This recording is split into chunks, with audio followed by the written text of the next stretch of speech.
Merci Jésus. Emmène-moi plus haut. Emmène-moi plus haut, Jésus. Je veux plus de toi. Car il y a plus en toi. Je te fais confiance. Tu as le meilleur pour moi. Jésus, tes plans sont parfaits. Je veux faire ta volonté. Oui, je te fais confiance, car tu as le meilleur pour moi. Tes plans sont parfaits, Jésus. Tes plans sont parfaits.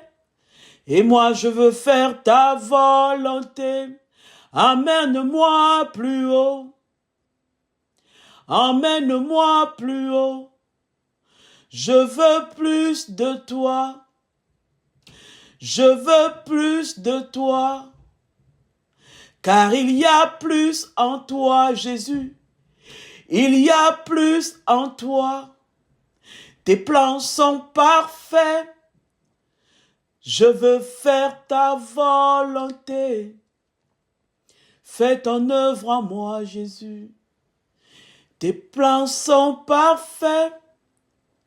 Je veux faire ta volonté.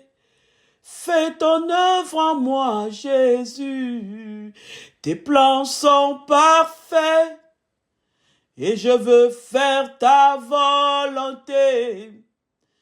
Emmène-moi plus haut, plus en toi, Seigneur. Je veux plus de toi.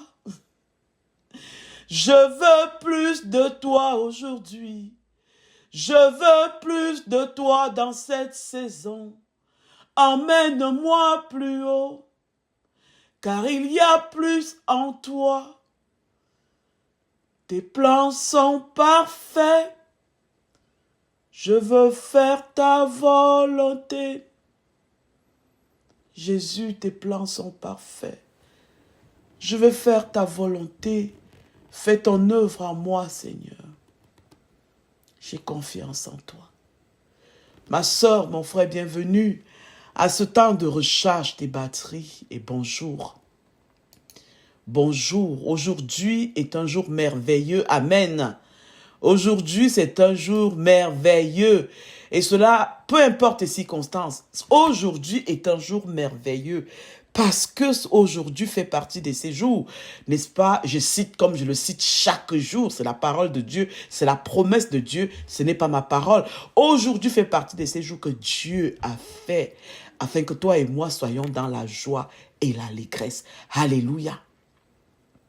Alors embrassons cette journée selon le plan de Dieu, la joie et l'allégresse surnaturelle au-delà, n'est-ce pas, de nos circonstances. Alléluia. Nous avons un Dieu fidèle. Nous avons un Dieu fidèle. Et sa fidélité durera toujours. Et sa fidélité est encore d'actualité aujourd'hui. Amen. Papa, nous te bénissons, nous te rendons grâce. Nous te disons merci pour ta présence. Merci pour ta fidélité en continu. Merci pour ta constance, Seigneur. Nous en sommes reconnaissants. Nous te bénissons pour la vie. Nous te bénissons pour qui nous sommes aujourd'hui. Parce que si nous sommes, oui Seigneur, en réalité c'est toi qui es. Et si nous vivons, c'est parce que nous sommes encore dans le processus. Et tu n'as pas encore mis terme à ce processus. Et parfois la vie n'est pas comme nous l'espérions. Nos circonstances, parfois, sont tellement pénibles, tellement contradictoires à tes promesses dans nos vies. Mais donne-nous de réaliser que nous sommes encore dans le processus aussi longtemps que nous vivons. Et que tu es le Dieu de ce processus. Aide-nous à garder les yeux sur toi et non sur la tempête autour de nous. Aide-nous à garder les yeux sur toi et non sur les obstacles. Aide-nous à garder les yeux sur toi. Nous te prions de nous amener plus haut, plus haut, plus haut dans ta connaissance, plus haut dans la connaissance de qui tu es. Aide-nous, Seigneur. Aide-nous à garder les yeux sur toi. Oui, sur toi et sur toi seul. Sachant que tu contrôles tout notre environnement, tu contrôles toutes nos circonstances.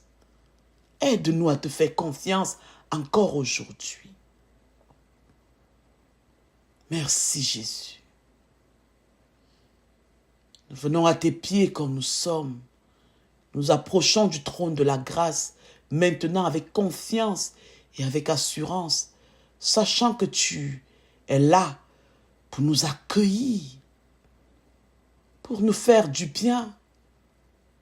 Oui Seigneur, à cette heure, nous choisissons de nous approcher de toi. Nous venons déposer à tes pieds, Seigneur, toute préoccupation, tous nos fardeaux, nos soucis, tout ce qui peut nous empêcher de t'entendre, de t'écouter et de t'obéir. Nous venons les déposer à tes pieds en ce moment. Et nous te disons merci. Merci pour ta fidélité à nous recevoir, à nous écouter. Grand merci, Seigneur. Qui est comme toi, Seigneur? Personne n'est comme toi. Tu nous connais mieux que nous-mêmes. Oui, Jésus. Que ta miséricorde fasse son œuvre en nous. Ôte le poids de l'iniquité sur nos vies, Papa. Ôte le poids de l'iniquité sur nos vies. Ôte le poids de tout fardeau sur nos vies. Nous t'en supplions, Seigneur. Et aide-nous à rester attachés à toi. Aide-nous à recevoir tes instructions à chaque instant de nos vies. Et surtout, à leur obéir. Oui, Seigneur. Merci. Merci encore de nous faire du bien aujourd'hui. Selon ton plan. Merci Jésus pour ton sacrifice à la croix. Merci d'avoir balisé le chemin au-devant de nous pour aujourd'hui encore. Merci de nous donner encore de marcher dans cette liberté pour laquelle tu as payé le prix fort à la croix. Merci de nous donner ton esprit pour nous conduire dans toute la vérité encore aujourd'hui. Esprit de Dieu, Esprit de Jésus, marche au-devant de nous. Nous soumettons à ta direction aujourd'hui. De façon intentionnelle, nous te prions, Esprit de Dieu, de nous remplir de toi. De nous remplir. Remplis-nous de toi. Renouvelle notre intelligence. Accorde-moi une intelligence renouvelée. Dis-le lui. Demande-le lui. Accorde-moi une intelligence renouvelée aujourd'hui. Donne-moi un discernement nouveau. Et là où je manque de sagesse, accorde-moi la sagesse, Esprit du Dieu vivant. Accorde-moi la sagesse là où je manque de sagesse. Mets dans mon cœur maintenant des pensées de Dieu, des pensées créatives, des pensées de bénédiction, des pensées constructives, des pensées d'encouragement. Mets en moi tes pensées, Saint-Esprit de Dieu. Mets en moi Je veux penser comme le Christ pense aujourd'hui. Oui, je veux penser comme Christ pense aujourd'hui. Saint-Esprit de Dieu, je donne carte blanche. Fais ton œuvre en moi. Accomplis le plan de Dieu pour ma vie, aujourd'hui, en moi, à travers moi et autour de moi. Je te donne carte blanche. Utilise-moi. Saigne-moi de force et de courage dans l'appel de Dieu sur ma vie. Dis-le lui, ne m'écoute pas prier, prie avec moi. À l'endroit où tu m'as placé, donne-moi de t'honorer, Seigneur. Donne-moi, Seigneur, d'avoir le courage suffisant, la foi suffisante, Seigneur, pour t'obéir. Et même quand les choses semblent compliquées, et même si parfois je ne comprends pas ce qui se passe, là où tu m'as appelé, où tu m'as établi, je te prie, Saint-Esprit, de venir faire ton œuvre en moi pour un temps comme celui-ci. Et que le monde autour de moi voie, Seigneur, les bonnes œuvres de ma vie et te donne toute la gloire à toi et à toi seul. Seigneur, amène-nous plus haut. Nous avons besoin plus de toi. Parce que en toi, il y a plus. Oui, il y a plus en toi, Seigneur. Viens et accomplis ton œuvre en nous. Fais-nous du bien, Père, aujourd'hui. Saint-Esprit de Dieu, conduis-nous dans toute la vérité. Toi, le garant de notre destinée, sois notre conducteur aujourd'hui. Influence-nous à chaque étape. Dispose nos cœurs. Saint-Esprit, lève ta voix plus fort au-dessus de toutes ces voix qui s'élèvent devant nous aujourd'hui. Et donne-nous de t'entendre. Donne-nous de te choisir et de t'obéir aujourd'hui encore. Et que le nom de Dieu soit glorifié. C'est dans le précieux nom de Jésus-Christ que nous te prions. Amen. Amen. Merci Jésus. Ta fidélité est grande, Seigneur. Elle est incomparable. Rien n'est semblable à toi, Jésus. Oui, ta fidélité est grande. Ma soeur, mon frère, bonjour encore une fois de plus. Tu es là pour recharger tes batteries, alors recharge tes batteries. Ne sois pas là en train de faire autre chose. Ne perds pas ton temps. Ne perds vraiment pas ton temps. Si tu consacres ce temps, n'est-ce pas, pour te recharger, permets au Saint-Esprit de te recharger. Reste connecté. C'est un peu comme si tu prenais, comme quelqu'un prend, n'est-ce pas, le fil pour connecter sa prise, pour connecter à la prise d'électricité, mais ne l'enfonce pas bien dans le boîtier. Ton téléphone ne sera pas chargé. Il ne sera pas chargé. Même si tu passes 5 heures, tu laisses le téléphone là à cette place 5 heures, ça ne sera pas chargé. Tu auras perdu de ton temps. Assure-toi de rester connecté. Assure-toi que ton fil soit bien plugué, bien enfoncé dans le boîtier. Alléluia. Afin que, n'est-ce pas, la source d'énergie te remplisse. Ici, la source d'énergie, c'est le Saint-Esprit. Aujourd'hui, nous lisons dans Esther, le livre d'Esther. Et nous lisons dans Marc 6 aussi. Esther 1 à 4, Marc 6, 1 à 21. Quand je dis Esther 1 à 4, c'est 4 chapitres. Ce ne sont pas des longs chapitres. Mais c'est une très belle histoire. Je t'encourage à aller le lire. Va lire le livre d'Esther. Et pour t'encourager aujourd'hui, pour t'exhorter, je vais lire quelques extraits de ces passages, n'est-ce pas? Et le Saint-Esprit nous dit, à l'endroit où nous sommes, à l'endroit où il nous a établis, qui sait, si c'est pour un temps comme celui-ci. Alors le thème, c'est appelé et établi à l'endroit où tu es pour un temps comme celui-ci. Dieu place stratégiquement ses enfants dans les situations précises pour accomplir ses desseins. Alléluia. Dans les moments de crise ou d'opposition, nous avons le choix. Mais nous avons toujours le choix.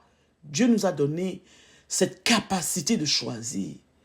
Rester silencieux dans notre confort ou nous lever avec courage pour agir, pour dire comme le chantre disait, fais ton œuvre en moi. Je ne comprends pas nécessairement tout ce qui se passe, toutes les implications et les conséquences, mais fais ton œuvre en moi. Et parfois même tu comprends les conséquences humaines, mais tu fais plus confiance au Saint-Esprit et tu lui dis, fais ton œuvre en moi. L'histoire d'Esther et l'opposition rencontrée par Jésus, n'est-ce pas, dans Marc 6, nous enseigne que chaque croyant a une mission. Que nous avons une mission à l'endroit où Dieu nous a appelés, nous a établis. Et que le rejet ou l'adversité ne doivent pas nous détourner de notre appel. Peut-être que Dieu t'a appelé, il t'a établi à une place. Chacun sait quelle place où Dieu l'a établi, à l'endroit où tu es maintenant. Tu peux décider de vouloir te tailler une place au soleil, une place de confort. Comme tu peux décider aussi de dire, Seigneur, fais ton œuvre en moi. Et aujourd'hui, Dieu te dit, je t'ai appelé, établi à l'endroit où tu es, pour un temps comme celui-ci. Un temps comme celui-ci où c'est toi qui dois faire le défrichage. C'est toi qui dois défricher le chemin. Peu importe si c'est toi qui prends les branches dans le visage. C'est toi qui défriches le chemin. Esther devait ouvrir la voie, n'est-ce pas, pour tout un peuple. Oui, Esther pouvait choisir aussi le confort. Elle pouvait choisir d'être la première dame comme elle est, la femme du roi, la reine. Et de dire, moi je suis bien, les gens me voient et c'est ce qui compte. Comme elle pouvait aussi, comme elle a choisi aussi de faire ce pourquoi elle a été établie, n'est-ce pas? Elle a été appelée et établie à cette place. 4 petites choses dont mon exhortation va tourner autour de 4 points. Dieu ordonne nos pas même quand nous ne comprenons pas. L'adversité est souvent un signe que nous sommes sur le bon chemin. Un acte de foi de notre part peut changer le cours de l'histoire, de tout ce qui nous entoure. Et Dieu récompense toujours l'obéissance par un impact d'une vie consacrée. Alors mon exhortation tourne autour de ces 4 points. Premièrement, Dieu ordonne nos pas même quand nous ne comprenons pas. Esther 2, 17. Le roi aima Esther plus que toutes les autres femmes. Eh boy, vous connaissez l'histoire. Si vous ne connaissez pas, allez lire. C'est un extrait, n'est-ce pas, de ces passages. Le roi aima Esther. Il y avait tellement de femmes, un harem de femmes. Mais de toutes ces femmes, le roi aima Esther plus que toutes les autres femmes. Et elle obtint grâce et faveur devant lui plus que toutes les autres vierges. Esther n'a pas choisi son destin.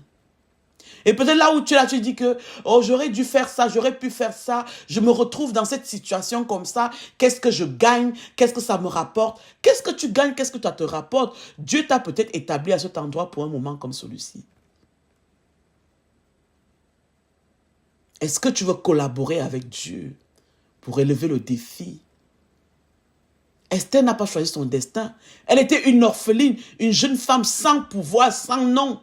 Mais Dieu l'a préparée en secret avant de la révéler au grand jour. Et avant d'entrer dans sa mission, elle a dû passer par une période de préparation. C'est l'exemple de Joseph qu'on a vu dans Genèse, n'est-ce pas? Vendu par ses frères. Mais c'est seulement en Égypte qu'il a accompli le plan de Dieu. Alors est-ce qu'aujourd'hui tu peux dire, Seigneur, fais ton œuvre en moi? à l'endroit où tu m'as appelé, tu m'as établi. Même lorsque nous nous sentons déstabilisés par les circonstances, nous devons avoir la foi que Dieu orchestre notre chemin. C'est Dieu qui orchestre notre chemin. Et si tu es dans une saison où tu te poses des questions, sache que Dieu te prépare pour un temps précis. Alléluia. Et c'est une question d'obéissance. C'est une question d'obéissance. Si tu sais que c'est Dieu qui t'a choisi et t'a établi à l'endroit où tu es, c'est suffisant. Tout le comment, le processus, laisse ça à Dieu. Il est un Dieu du processus aussi. Fais-lui confiance. La deuxième chose, l'adversité, souvent dans les temps d'adversité, on a tendance à abandonner. Mais nous avons prié le Saint-Esprit qui nous donne le discernement, afin que nous voyions dans l'adversité un signe que nous sommes sur le bon chemin. Amen. Marc 6 au verset 4. Mais Jésus l'a dit, un prophète n'est méprisé que dans sa patrie, parmi ses parents et dans sa maison. Lorsque Jésus est retourné dans sa ville natale, il a été rejeté. Ses compatriotes ne voyaient en lui que le fils du charpentier. De même, Esther, bien qu'ayant une position de reine, aurait pu ignorer son identité juive pour éviter le danger. Et elle avait le droit, et la majeure partie des personnes auraient fait la même chose. Humainement parlant, c'est le choix qu'on aurait fait, n'est-ce pas? Tu ne pouvais pas, même en tant qu'épouse du roi, approcher le roi si le roi ne fait pas appel à toi. Tu risquais la mort, une sentence de mort. Et c'était terrible. C'était terrible. Tu ne pouvais pas te lever et aller parler au roi n'importe comment. Tu risquais la mort. Esther pouvait aussi le faire. Est-ce que tu as déjà ressenti le rejet des tiens alors que tu veux faire la volonté de Dieu? Ça peut être un moment difficile, hein? Surtout quand les gens qui nous sont proches nous rejettent. C'est un moment difficile, mais c'est nécessaire pour apprendre à dépendre davantage de Dieu, à s'attacher encore plus à Dieu, plutôt que l'approbation des hommes. Dépendre de Dieu et non de l'approbation des hommes. Parce que quand tu cherches l'approbation des hommes, tu te déconnectes de Dieu. Mais quand tu cherches Dieu, tu t'attaches à Dieu, il te donne l'approbation des hommes. Alors n'inversons pas le processus. Restons dans le bon processus. En cherchant, n'est-ce pas, l'approbation de Dieu d'abord. Ensuite, il met dans le cœur des hommes qui t'entourent l'approbation selon Dieu. Amen. Même lorsque tu es rejeté, cela ne diminue pas l'appel que Dieu a mis sur ta vie.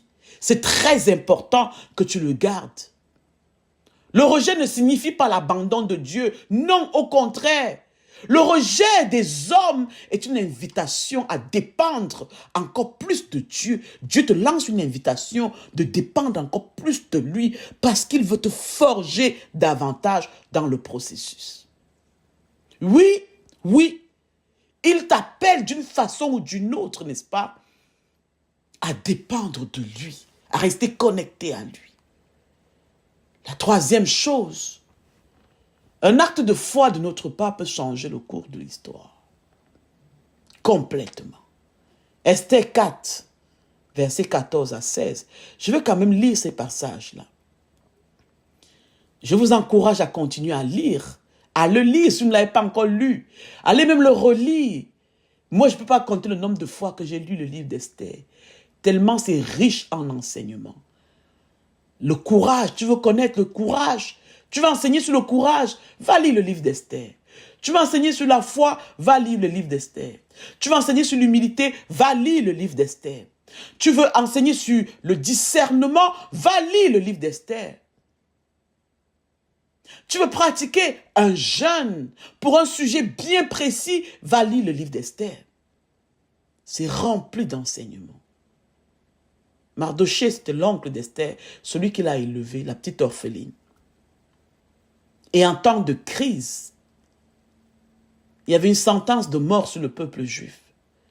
Et Mardochée envoie le message à Esther, fais quelque chose.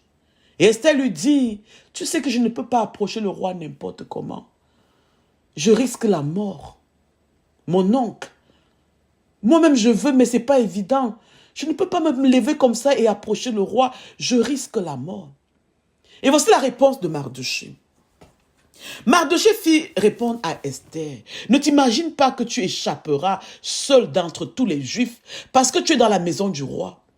Car si tu te tais maintenant, le secours et la délivrance surgiront d'autre part pour les Juifs et toi et la maison de ton père, vous périrez.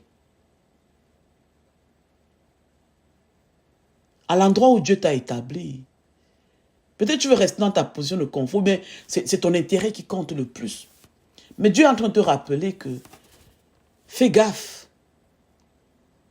Sache que si tu ne fais pas sa volonté à la place où tu es, il va trouver une autre solution pour te remplacer. C'est exactement ce que Mardochée est en train de dire ici. Si tu te tais aujourd'hui, si tu ne fais pas ce que tu as à faire, le secours et la délivrance viendront d'un autre endroit. Ça viendra d'autre part. Quand Dieu nous appelle à une mission, si nous tardons, si nous sommes capricieux, si nous ne voulons pas le faire, il nous remplace. Nous sommes remplaçables dans la mission. Il nous met de côté, il prend quelqu'un d'autre qui est prêt à lui obéir. Et Mardochée continue en disant à Esther, et qui sait si ce n'est pas pour un temps comme celui-ci que tu es parvenu à la royauté. Qui sait, Esther, là où tu es là que tu es reine. Qui sait? Est-ce que tu sais que c'est pour un temps comme celui-ci que Dieu t'a préparé pour que tu sois là-bas, pour accomplir une mission pour tout un peuple? Esther envoya dire à Mardochée, va rassemble tous les Juifs qui se trouvent à Suse et jeûner pour moi, sans manger ni boire pendant 3 jours, ni la nuit ni le jour. Moi aussi je jeûnerai de même avec mes servantes, puis j'entrerai chez le roi malgré la loi selon laquelle je risque la mort. Et elle dit, si je dois périr, je périrai. Le risque, le courage. Et Mardochée s'en alla et fit tout ce qu'Esther lui avait ordonné. Mardochée pousse Esther à reconnaître l'urgence de la situation. Elle pouvait choisir le confort et le silence, ou bien prendre position et risquer sa vie. Esther prend le risque immense en intercédant auprès du roi. Et ce moment décisif illustre que l'obéissance à Dieu demande parfois de mettre notre sécurité personnelle de côté, de mettre notre intérêt personnel de côté. Mais regardez ce qu'elle a fait avant d'aller rencontrer le roi. 3 jours de jeûne. 3 jours de jeûne. Oui. Pour s'assurer que la connexion, que son fil est bien plugué dans le boîtier, n'est-ce pas, de la source d'énergie. Pour s'assurer qu'elle est bien rechargée de Dieu. Pour s'assurer que le Saint-Esprit est bel et bien là pour accomplir son œuvre à travers elle au-devant d'elle. Pour s'assurer que ce qu'elle va dire au roi, que ce ne soit pas elle qui soit en train de parler.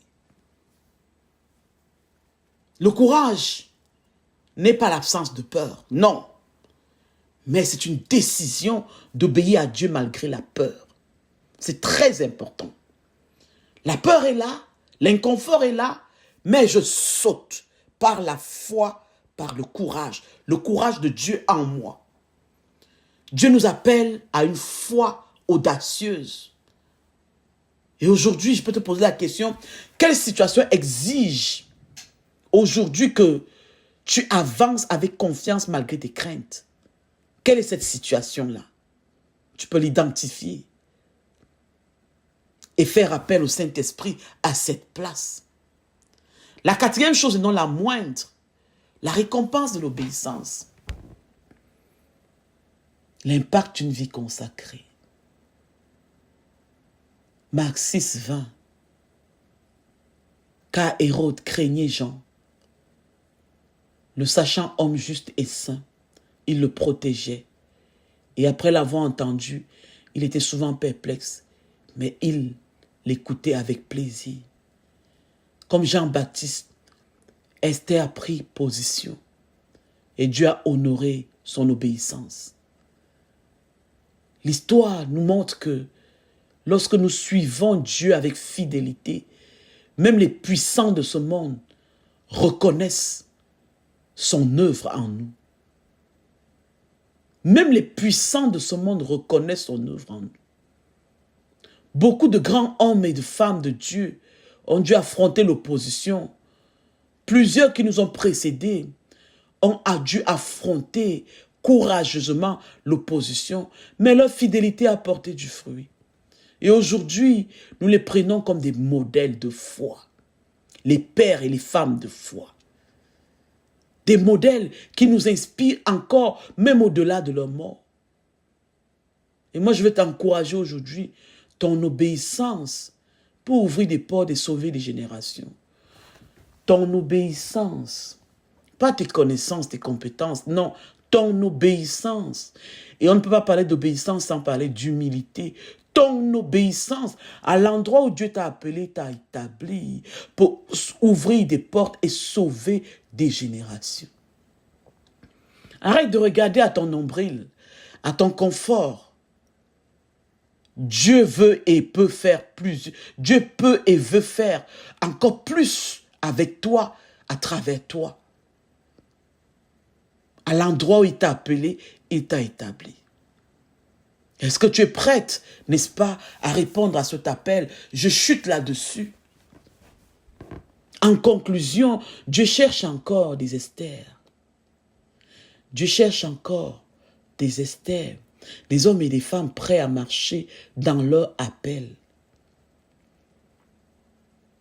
Des hommes et des femmes qui peuvent s'arrêter comme Esther et de dire, face à cette situation, en réalité, pourquoi je suis ici? Des hommes et des femmes qui peuvent s'arrêter et poser la question à Dieu, pourquoi je suis à cette place-ci, maintenant, en ce moment? C'est quoi le but? C'est quoi la mission? Qu'est-ce que je suis supposé faire? Pourquoi tu m'as amené à cette place? Posez les vraies questions à Dieu. Il va vous donner les vraies réponses.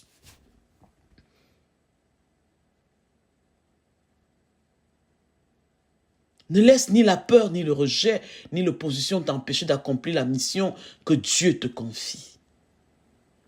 La mission que Dieu te confie. La mission que Dieu te confie. Peut-être tu travailles avec des gens, peut-être tu travailles avec, ou bien sous des gens, sous la direction, le leadership des gens, mais c'est la mission que Dieu te confie. Nous avons tous une place unique dans le plan de Dieu. Et comme Esther et Jésus, nous serons confrontés à l'opposition et même au doute. Et même l'ennemi va vouloir que nous essayions, n'est-ce pas, de chercher à nous positionner nous-mêmes. Mais parce que tu n'as pas posé la question à Dieu. Pourquoi je suis ici? Si tu lui poses la question continuellement, il va te rafraîchir. Face à l'opposition et au doute, notre foi et notre obéissance peuvent impacter notre génération. Notre foi et notre obéissance et rien d'autre. La foi et l'obéissance, n'est-ce pas? Pour répondre à l'appel, à l'endroit où nous sommes pour un temps comme celui-ci. Alléluia. Et la question de réflexion, quelle est la situation dans laquelle Dieu t'appelle à te lever avec foi aujourd'hui? Et quelles sont ces peurs ou les hésitations qui t'empêchent de répondre pleinement à cet appel de Dieu sur ta vie? La question est pour toi. Il va bien falloir que tu fasses l'exercice. Pose les bonnes questions au Saint-Esprit. Il va te donner les bonnes réponses. Et surtout, sois prêt à obéir à ces réponses. Sois prêt. Et je vais te dire une chose. Seul Dieu lui-même peut accomplir ses desseins parfaitement dans ta vie. Seul Dieu lui-même peut accomplir parfaitement sa mission. La mission qu'il t'a confiée. Lui-même peut bien l'accomplir. C'est pour ça que nous avons besoin du Saint-Esprit chaque jour. Le Saint-Esprit de Dieu, c'est Dieu lui-même. Il est là pour accomplir le plan de Dieu dans nos vies. Alléluia. Et le défi aujourd'hui, c'est de partager ce message avec quelqu'un qui a besoin d'être encouragé dans son appel et sa marche avec Dieu. Et pour terminer, je vais prier que Dieu nous donne, n'est-ce pas, comme Esther, l'humilité de nous replier vers lui. Lorsque tout chamboule, tout brasse autour de nous, et de lui poser la question, Seigneur, pour un temps comme celui-ci, pourquoi tu m'as appelé? Pourquoi je suis à cette place? Pourquoi j'ai été établi à cette place pour un temps comme celui-ci? Nous te prions de nous révéler, Seigneur, cela. Donne-nous, Papa, de le comprendre. Et surtout, mets en nous un cœur de foi et d'obéissance pour t'écouter et mettre en pratique. Saigne-nous de foi, de courage et de force pendant cette marche. Sachant, Seigneur, que ce n'est pas par notre volonté, que ce n'est même pas par notre force, que ce n'est pas par notre puissance, mais que c'est par ton esprit seul. Oui, Seigneur, que ta volonté prime sur la nôtre et qu'elle s'accomplisse parfaitement pour la gloire de ton nom. Et que ceux qui nous entourent, Seigneur, voient les bienfaits de ta grandeur et te donnent toute la gloire à toi et à toi seul. Au nom puissant de Jésus-Christ. Amen. Amen. Amen. Bonne journée.